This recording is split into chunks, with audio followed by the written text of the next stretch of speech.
by the Montana Television Network. Montana This Morning continues on Montana's News Leader. Welcome back. 13 children found shackled and malnourished in a California home. What neighbors and officials are saying about this startling find coming up. And we learned what led to a Walmart apology on Martin Luther King Jr. Day for the treatment of an MSU professor at the company's store in Bozeman.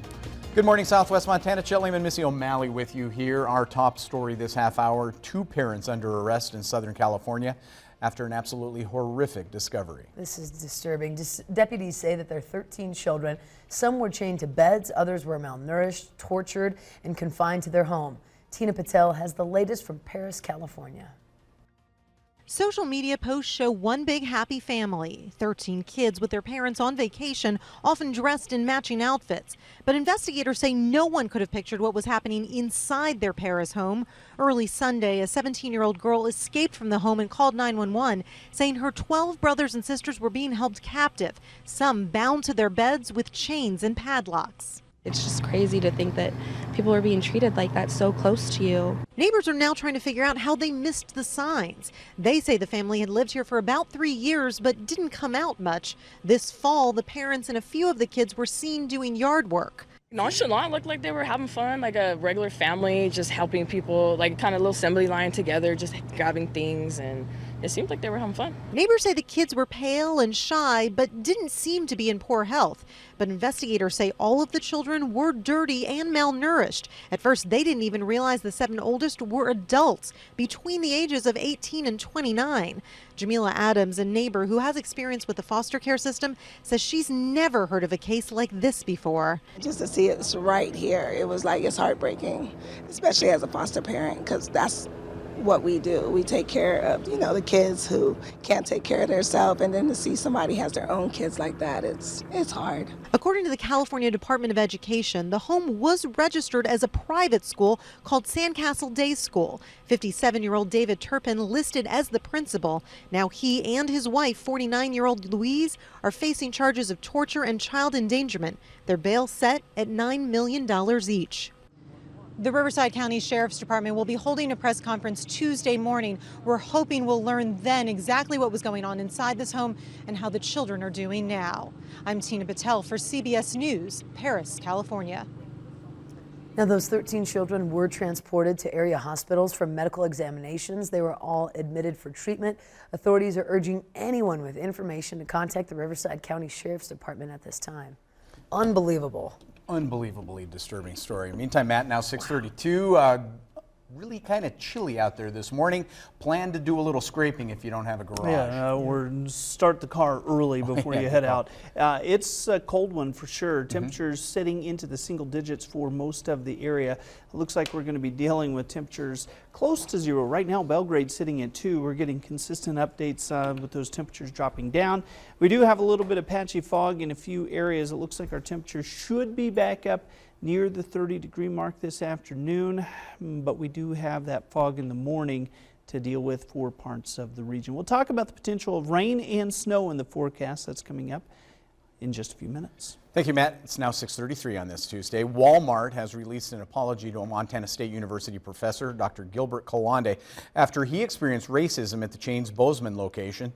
American Civil Liberties Union of Montana filed a lawsuit for Dr. Kalande after a Walmart employee manually typed "clean toilets" as Dr. Kalande's profession on a fishing license he was renewing back in February of 2016.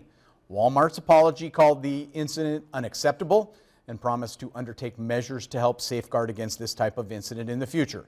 Local Bozeman officials spoke out against the incident as well. Mayor Cindy Andrus of Bozeman saying the community of Bozeman is a community that welcomes everyone and that this type of behavior is out of the norm. The ACLU says these incidents are a lot more common than we think across Montana. The lawsuit for us is about making clear to the public that these kind of racist incidents are not just one-off bizarre incidents. They're rather a part of the daily harassment that people of color in Montana experience. Bozeman Mayor-elect Chris Mell says there's still work to be done at the local level as well. The city is working very hard for 2 things. One, we want to be a welcoming community, and second, we just have to treat people with respect. We're all trying to raise our families, do our jobs, things like that. Let's treat each other with a little respect, a little dignity. Often it'll be returned to us. That's our message. Now, if you'd like to read Dr. Colande's full complaint or more on Walmart's statement, you can simply visit us online. And Montana is on its own when it comes to paying for the huge bill from last summer's record wildfire season. In addition to the hundreds of millions of dollars in federal money spent to fight the blazes this past summer, the state of Montana and the many local fire departments spent tens of millions of dollars on fire operations.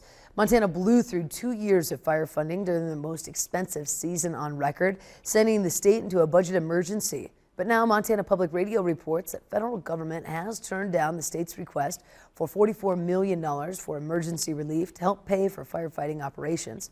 Previously, FEMA did award $11 million for some of the state's initial fire costs, but it's expected to take as long as 2 to 3 years for some of those payments to actually come through. In other news, the victim of a deadly shooting in Sheridan, Wyoming last week was identified yesterday. Sheridan police say 47-year-old Eric Kaler was killed in his apartment. The suspect, Christopher Labai, has yet to appear in court on one count of first-degree murder. Police received a phone call late Wednesday from a man who said Labai knocked on the door and claimed he shot someone. Officers responded to the apartment at 1410 North Main Street to find Kaler dead. Now, it's unclear what led to the shooting, but the Sheridan Press reports Labai has a documented history of harassing the victim. Labai, by the way, being held in the Sheridan County Jail. And yesterday, Montana State University's College of Agriculture held its first annual Ag Connects Winter Field Day. It's a diverse set of presentations from 10 different professors at the university. Topics included honeybees, ecology, nitrogen in the groundwater, and ag labor. MSU says the reason for the Winter Field Day was to engage and connect with the ag community about what goes on at the College of Agriculture at MSU. Well, the Montana Folk Festival received a large matching grant that should help keep the music playing in Butte. MTN's John Amy tells us how organizers will use this money and what businesses can do to help as well. Organizers of the Montana Folk Festival in Butte have reason to dance after receiving a generous grant. We couldn't do it without it. It's fantastic. This is way over and above and beyond what they've done in the past. The Dennis and Phyllis Washington Foundation, in conjunction with Montana Resources, will give $200,000 to each folk festival over the next 3 years if the festival can raise $100,000 each year. We're looking for sponsors who are interested in having their businesses showcased on the site. And if they do that, not only do they get their business showcased at the Montana Folk Festival as a sponsor, but we then get to count that towards the match. The funding will help ensure the 3-day music festival will continue in Butte.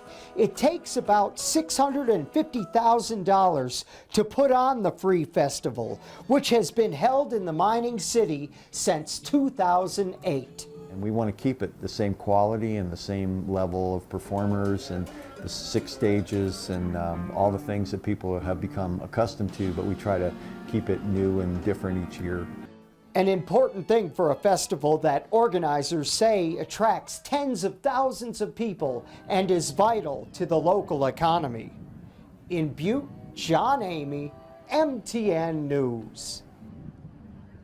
Grab your day planners, by the way. The festival this year slated for July 13th through the 15th.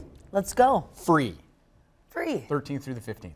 So many fun free festivals Oh my gosh, in Butte. love that. They know how to do it right. They do know how to do it in Butte. Stay with us. Up next, it's our weekly spotlight on a Montana-made product, and today, Chet takes us to a jewelry studio in a shipping container on the Gallatin River. You don't want to miss this one. Well, good morning. Ahead here on CBS This Morning, David Begnaud is in California with the latest on the couple arrested for allegedly holding their 13 children captive. And we'll go inside the effort to rescue Florida sea turtles from the cold. We'll see you at 7.